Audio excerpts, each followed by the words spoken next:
Okay, this is going to be finger curls in a couple different ways. Now, some of these I like to mash up together because it helps kind of complete out the wrist movement. What we're going to do is we're going to start with a straight bar. You can use a barbell as well, or even dumbbells. But I'm going to start in a close overhand grip. Now, what I want to make sure of is that as I go down, I'm letting this bar out to the edge of my fingertips where I'm not going to lose it, but it's as far as I can get them. From that point, I'm going to pull from fingertips to the base of my palm hard, and then I'm going to flex my wrists up for that extra forearm work. Then just reverse down. So you're taking this two-part movement, and you're going to make it more fluid as you get better.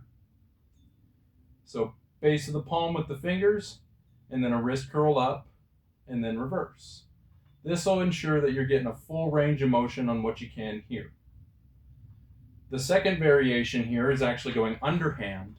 And what I like to do with the underhand is I like to go out wide because it's a little bit more comfortable on the wrists.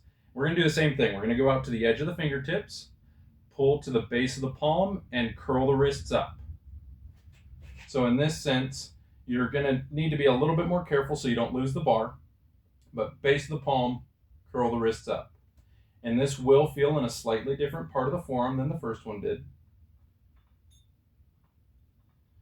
Now the next variation is going to be behind the back. So generally, if you're having a hard time with a heavy enough bar to get it behind your back, I like to set it in a preacher curl and stand in front of it, or even in a rack and be able to stand with it resting on the safeties. Then I can just bend down and pick it up from there and start. You could even set it down on a bench to where you straddle the bench, and I would just have my legs around it, and it would be resting about here. And then I would just pick it up and then maneuver my hands in. Now on this one, I do like to get really close. And then I want to make sure that my arms are straight.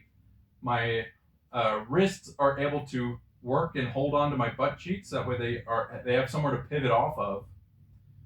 And then I'll even lean forward just a little bit to let my wrists get a little bit more stretch out of this, because I can rest my wrists on my butt cheeks. From there, out to the edge of my fingers, pull to the base of the palm, and curl up. Now this is going to be a bigger range of motion and generally a little harder. And you do want to make sure to be somewhat aware of what your shoulders are doing. You can see I'm slouching and letting my shoulders roll forward.